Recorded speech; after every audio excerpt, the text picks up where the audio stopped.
Bonsoir mesdames, bonsoir messieurs, bienvenue au Collège supérieur, en particulier à ceux qui le découvrent ou le découvriraient ce soir. Et vous pourrez dans quelque temps dire « j'y étais ». Parce que c'est la phrase qu'on prononce quand on participe à un commencement. Et ce soir, nous avons la chance de participer à un commencement. Platon nous dit « les commencements sont grands », précisément parce qu'ils sont fragiles.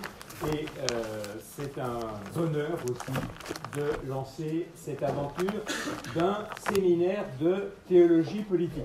Alors, avant de vous présenter Bernard Bourdin, je dis quelques mots sur les intentions et le projet de ce séminaire de théologie politique.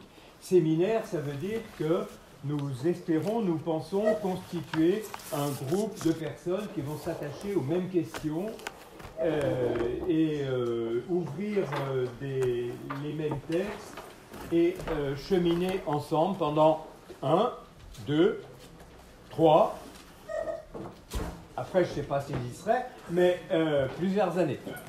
Et donc ce séminaire porte sur la question de la théologie politique.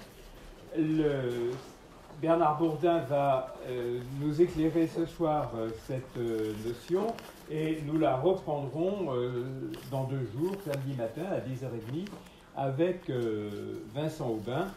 Le mot de théologie politique n'a pas une origine seulement chrétienne, puisque la première occurrence se trouve chez Varron, oui. Dont Saint-Augustin discute les thèses, et Varron était un philosophe du dernier siècle avant Jésus. Et qu'est-ce qui nous a poussé à proposer ce séminaire et qu'est-ce qui nous a poussé à le placer sous le nom de Diognète, qui doit paraître étrange à quelques-uns. La lettre, ce mot de Diognète fait référence à un texte de la patristique qui s'intitule « La lettre à Diognète », lettre dont on ne connaît pas l'auteur. On suppose que c'est Justin, le philosophe, le premier philosophe chrétien, et on ne sait pas davantage qui est Diognète, si ce n'est un interlocuteur qui veut comprendre ce que vivent les chrétiens. Qui sont les chrétiens? Que font les chrétiens?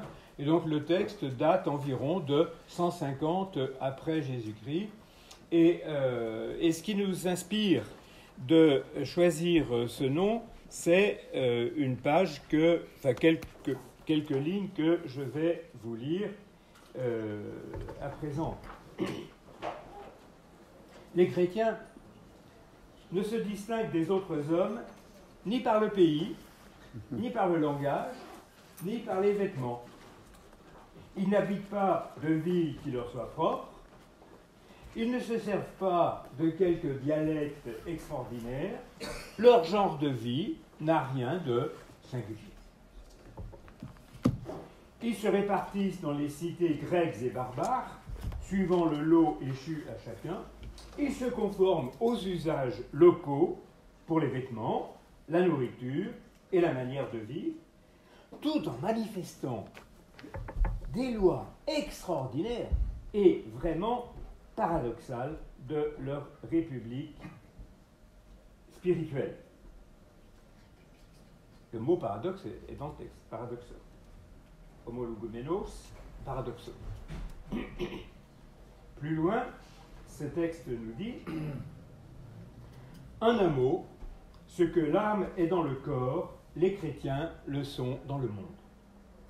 L'âme est répandue dans tous les membres du corps, comme les chrétiens dans les cités du monde. L'âme habite dans le corps, et pourtant elle n'est pas du corps, comme les chrétiens habitent dans le monde et ne sont pas du corps. Super texte que je vous invite à relire pour vérifier si je ne vous ai pas trompé. Et évidemment, ce texte est à mettre en confrontation, en quelque sorte, avec la situation que les chrétiens ont l'impression de vivre actuellement, c'est-à-dire que le christianisme, leur foi, leur vie de chrétien est assimilée à une identité. Comme il y en a d'autres. Et du coup, ils se demandent, vont-ils rentrer dans la compétition des identités? Alors même que, comme le dit la lettre à Diognète, leur vocation n'est pas du tout d'avoir à défendre une identité. Ils parlent toutes les langues, ils ont tous les types de vêtements, ils mangent n'importe quoi. Enfin, pas tout à fait à Lyon. Et de telle sorte que ce texte de la lettre à Diognète, je vous propose de le mettre en regard avec un texte de MacIntyre qui date de 1953, où il dit « Lorsque la religion et la politique sont séparées, alors la religion n'est plus qu'un compartiment de l'existence, une activité parmi d'autres. C'est ce qui est arrivé à la religion bourgeoise. Du lundi au vendredi, on gagne sa vie. Le samedi et le dimanche, on se repose. Et si on veut, on accomplit des obligations religieuses. La politique, l'industrie, l'art, tel est le genre de liste auquel il convient d'ajouter la religion. Mais la religion, comme activité divorcée des autres activités, est sans objet. Si la religion n'est qu'une partie de la vie, alors la religion est devenue une option. 1953, je continue. Si notre religion est fondamentalement sans rapport avec la politique, alors nous comprenons le politique comme un royaume en dehors du règne de Dieu. La dernière phrase est terrible. Une religion qui reconnaît une telle séparation comme le fait la nôtre est sur le point de mourir. Voilà un arc qui nous mène d'un texte fondateur à un texte crépusculaire. Et il est évident que si nous sommes là, c'est que ce crépuscule ne fait pas forcément